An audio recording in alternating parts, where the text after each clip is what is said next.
There are 3 ways that you can rig a trick worm that will drastically increase the amount of fish that you catch. My name is Wesley Littlefield with YourBassGuy.com, and today it's all about the trick worm.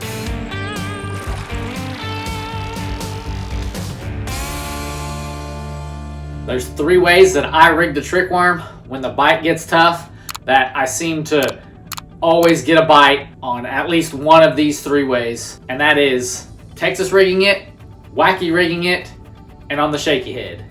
So let's break it down a little bit. When I Texas rig it, if I'm fishing super shallow or even like in weeds or through lily pads and stuff, I will actually rig it weightless. Number one, it helps me keep it high above the weeds. It doesn't sink nearly as fast to the bottom when it's in the shallows. So Texas rigging it weightless, it's just like you would Texas rig any other, creature bait or even another Cinco or whatever. You're just gonna run it through the top, come out, run it up, spin it back around, find where it goes through, come out, and I always hook it back just a little bit, and this way it remains weedless. You're not worried about catching weeds and dragging weeds, and you're actually fishing instead of taking all the weeds off of your hook. Like I said, I fish it weightless and I fish it weighted. When it's weighted, I'll still fish it through the weeds a little bit, but that tends to be like, once it gets to be 5 to 12 feet, that's when I start to put a weight on it just to get it down to the fish, because they tend to hang out on the bottom when you're fishing a Texas rig. And if they're looking down, feeding down, then your better chances are having a weight, therefore getting it to the bottom and not just reeling it over the top of their heads. So if you're not getting any bites weightless, try throwing a weight on there. And if you're not getting any bites doing that, then I suggest switching to a Wacky rig. A Wacky rig is probably like my go-to rig when fishing is just brutal. When I mean brutal, I mean like I haven't got a bite all day, I have to get a bite. I'm usually going to a Wacky rig. Number one, it's just simple to do, and I don't know, I just like catching fish on it. I don't know another explanation besides, for me, I seem to get a bite with it. So there's 2 ways you can rig a Wacky rig. You can either run it actually through the plastic, through the middle. You just kind of find the center. It doesn't have to be perfect, but you get better action when it's more towards the center. So I just find the center and then I run it through the middle of the soft plastic. The other way is to get a fancy little tool like this with O-rings. You put the trick worm in it about where you want that O-ring to come onto. You just roll that O-ring onto the trick worm like that. And now that O-ring is where I want it on the trick worm. I'm gonna take my hook and run it in between the O-ring and the soft plastic, and that's it. You'll see guys run a weighted Wacky rig, and you just, instead of using like a drop shot hook or a Neko hook or anything, you just use a weighted jig head and do the same exact thing.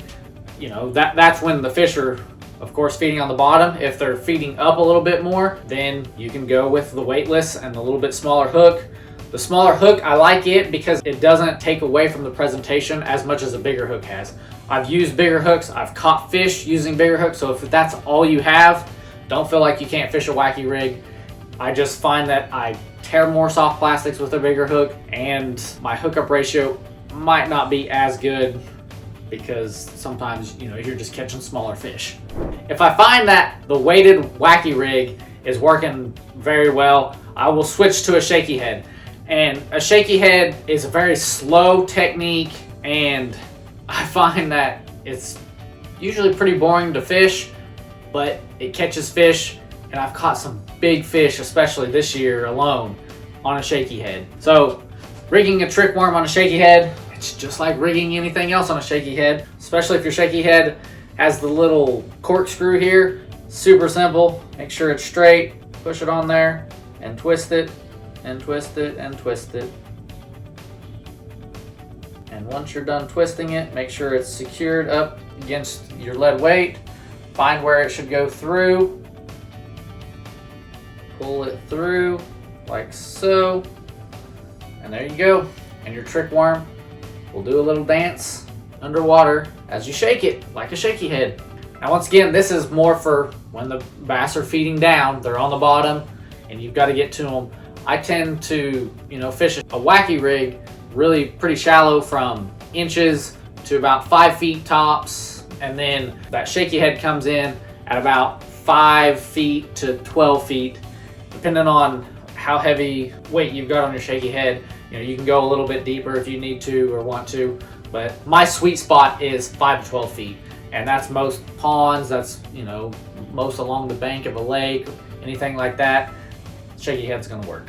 Those are 3 of my favorite ways to rig a trick worm. Now if you want to learn a little bit more about several other ways on how to rig a soft plastic worm similar to a trick worm, basically a trick worm, then I've got a video down below me you can check out that will give you great explanations, very detailed on how to rig it, several different ways. That way, when fishing gets tough, you've got a few more options. Otherwise, I want you to always remember that education is important, but fishing is essential.